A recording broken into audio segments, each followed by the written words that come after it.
Hey everyone, it's Alexander Robinson. Welcome to the channel and welcome back to another series of double feature retro reviews. For the month of September, which is being dubbed 7 Heroes Month, I'll be taking a look at two iconic movies based on a group of heroes that basically defend the little people. And we're going to kick this series off with a review that has been a long time coming.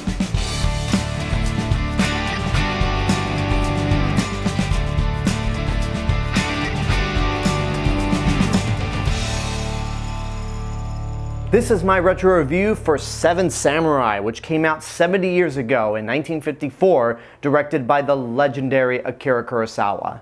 Now, I don't think this movie needs much of an introduction, let alone a plot summary, considering how many times this story has been told. But if for some reason you've never seen this story before in any form of media, or you've not heard anything about this movie, the plot is as simple as can be. A group of farmers decide to hire a group of 7 samurai to defend their farm from a group of bandits that are basically stealing their crops. And the samurai agree to do this with no pay at all, but they also teach the villagers how to stand up and fight and help defend the village along with the 7 samurai. Before I continue, if you like this review and you want to see more videos like this in the future, then you can go ahead and subscribe to the channel, and also make sure to hit that bell button to get notifications when a new video comes out.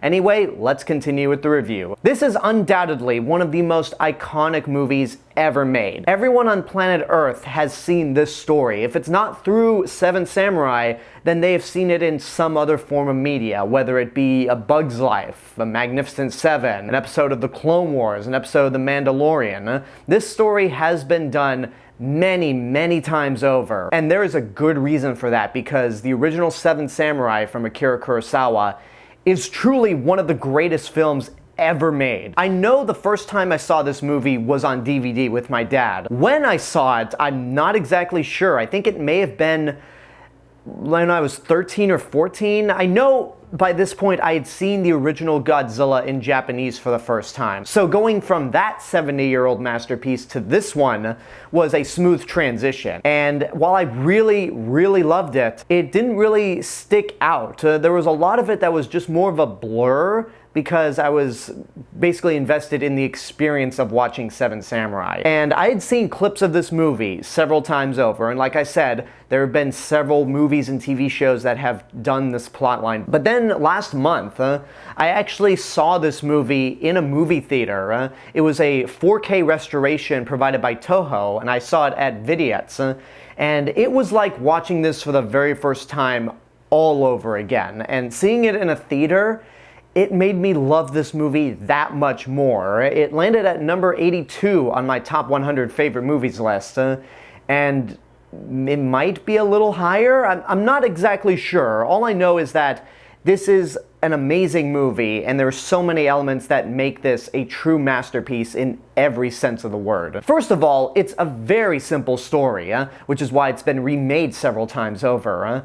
But there's so much depth to this story and so many great themes, like the kindness of the human heart, how these samurai are going into possibly an unwinnable situation, and yet they do it not for any kind of money. They're willing to do this for practically nothing. We get to see all of these characters bond with each other, lift each other up, and in the case of the 7 Samurai teaching the villagers how to fight and be courageous, it really does leave a good impression on you. And that's funny, because the way this movie opens up in its title sequence is very ominous. It opens in the same way the original Godzilla did, where it's a black background with white text and an ominous score. So watching those opening credits and that score, you might get the same impression that you do with Godzilla, where this is going to be a dark and foreboding movie. But it's actually not. There's a lot of this movie that's very uplifting, it's heartfelt, as I mentioned earlier, and it makes you believe in mankind. It's also quite funny. There are many funny moments throughout this movie, mainly with the samurai characters played by Minoru Chiaki and Takashi Shimura. And speaking of those characters, one of the biggest fears I had rewatching 7 Samurai was that a lot of the samurai would be forgettable for me, because I remember when I first saw this movie, I thought, well, I know Takashi Shimura because he was Dr. Yamane in Godzilla. I know Toshiro Mifune because he was basically Kurosawa's go-to guy up until Redbeard. And I know Minoru Chiaki because he was Kobayashi in Godzilla Raids Again. But I didn't remember anyone else. And rewatching this movie as an adult, all of these characters are distinct from one another and are played brilliantly by fantastic actors. Takashi Shimura is excellent as Shimada, the leader of the group, who's basically the old, wise veteran of the samurai. He has this motion throughout a lot of the movie where he just wipes his head back, something that Yoda did in Revenge of the Sith as an homage to this character. He's very strict, but he's also caring and considerate towards others. Toshiro Mifune is obviously the big standout of the movie. He's the young, reckless character who has a dark backstory to him, though not as dark as it was in the original idea for this movie. And he's a character who starts out to be a huge pain in the ass, but as he goes on, he starts to prove himself. There's more humanity to him, and he makes the ultimate sacrifice. Yoshio Inaba is also great. He's very well-mannered, he has a lot of charisma, and he's basically the second in command when it comes to this group of samurai.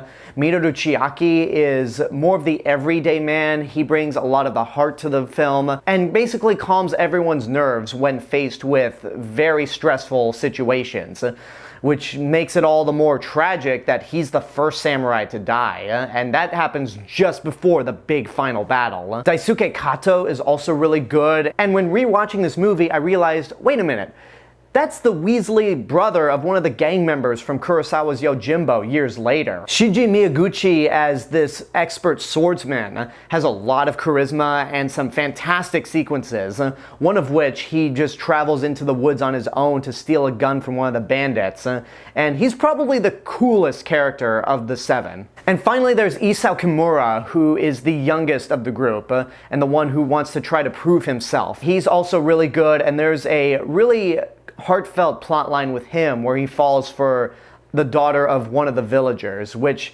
in a way ends well and leads to a joke, but also leads to a tragic scene and overall mentality among these villagers where they are so paralyzed with fear that they don't trust anybody who is an outsider. So it has its moments, but that plotline does end in tragedy. Yoshio Tsuchiya is the main villager of this movie, the one that goes out to recruit the samurai, and he's fantastic. If you're a big Godzilla fan like me, you've recognized this actor as the controller of Planet X from Invasion of Astro Monster. He's popped up in Godzilla Raids Again, Son of Godzilla, I believe he was in Destroy All Monsters, and he was Mr. Shindo in Godzilla vs. King Ghidorah. Kokuten Kōdō is the old man of the village, and this is the same actor that played the old man of Odo Island, who introduces us, the audience, to the legend of Godzilla. And speaking of Godzilla, Haruo Nakajima himself plays one of the bandits that gets killed by the expert swordsman. So all of the actors are amazing, and the characters are fantastic. The action scenes in this movie are mind-blowing for 1954, and especially considering that this is a film industry that was still recovering from the aftermath of World War II. So for them to pull off these grand sequences is just incredible. All of these big action scenes happen near the end of the movie, especially in the big final battle. And what I love about it is that this isn't just a big one and done final battle that we see in movies like Lord of the Rings or Avatar. This is a big final battle that stretches for days, where both sides have to regroup, think up of a new strategy, and it takes its time. It feels like a true war, where the characters are just kind of waiting for the next day and being alert for what's to come. And the choreography, in terms of the sword fighting, the horses, and just making sure nobody is injured or killed, is just it gets your blood pumping with excitement. And again, this is a movie that was made 70 years ago, and it's just as exciting as anything we see today. I also mentioned the score of the movie. It is great. The Seven Samurai theme itself is iconic, and it's done by the great Fumio Hayasaka, who was Kurosawa's main composer for a while, but then Hayasaka died about a year after this movie came out, so the man to take over scoring Kurosawa's films afterwards would be Hayasaka's protege, Masaru Sato, who scored The Hidden Fortress, Sanjuro, Yojimbo, and also made great scores for Ebirah Horror of the Deep, Son of Godzilla, and Godzilla vs. Mechagodzilla. But Fumio Hayasaka's score here is amazing and definitely complements all of these scenes when appropriate. There is absolutely nothing wrong with this movie, and I mean nothing. N-O-T-H-I-N-G, nothing. And to prove that there's nothing wrong with this movie, one of the big complaints I sometimes have with these big scale films is that they run for too long. This movie is 3.5 hours long, and the first 2 hours is nothing but setup leading to the big final battle between the samurai, the villagers, and the bandits. And yet, throughout the entire 3.5 hour runtime, I was never bored. There was never a moment where I thought, man, this has to pick up, or I'm losing interest here. No, there is never a moment where I am disengaged from the plot. There's always something interesting happening and always something great to admire. And yeah, this movie is damn near perfect. No, that would imply that there is, in fact, something wrong with this movie. This movie is perfect. Also, it's just a miracle that this movie even exists considering how it was made. The original production schedule was supposed to be around 3 months, and yet this movie ended up taking a year to make. There were a lot of behind-the-scenes stories that were happening. One interesting story is that right before they were supposed to start shooting the big final battle, it snowed all across their set, so they basically had to water the snow down. Having the actors shoot in the pouring rain was hell. There were even times, 2 times in fact, where Toho had to shut down production, and Kurosawa just responded by going off fishing because he knew that Toho had spent so much money on this movie that they had to finish it. Which, could you imagine that as a director? You're making this grand scale movie where production has to be shut down, that you feel safe enough and confident enough that it's going to get finished, that you just go off fishing. That's just incredible. And the result was, again, this masterpiece that I have to say, get off your ass and go see right now. This ended up being the second highest grossing movie in Japan of 1954. And I believe the first was in fact Godzilla, which was directed by Kurosawa's friend Ishiro Honda. But I know Toho had another major movie in 1954 that I don't know and I can't remember the name of at the moment, but I believe Godzilla was number 1. Regardless of that, this is an excellent movie on all accounts.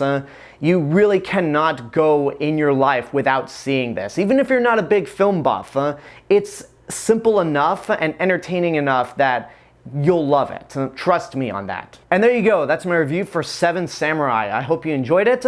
Now check back in 2 weeks where I'll be talking about the American remake of this film, The Magnificent Seven. I'd seen the 2016 remake of this remake. I kind of liked it, but I'm really excited to see the original Magnificent Seven and see how in fact it compares to Seven Samurai. So thank you guys so much for watching this video. Thank you for being subscribed to the channel, and I want to give a special thank you to my YouTube members right here. If you want to help support the channel even more, you can do so via YouTube memberships for as little as $1.99 a month. Not only do you get early access to all of my videos on this channel, but you get exclusive videos that nobody else gets to see. So I hope you consider joining as a YouTube member, and until then, I want to know what you guys think about Seven Samurai. Whatever your opinions are, let me know in the comments below. Don't forget to like the video, subscribe to the channel, and hit the bell button to get notifications.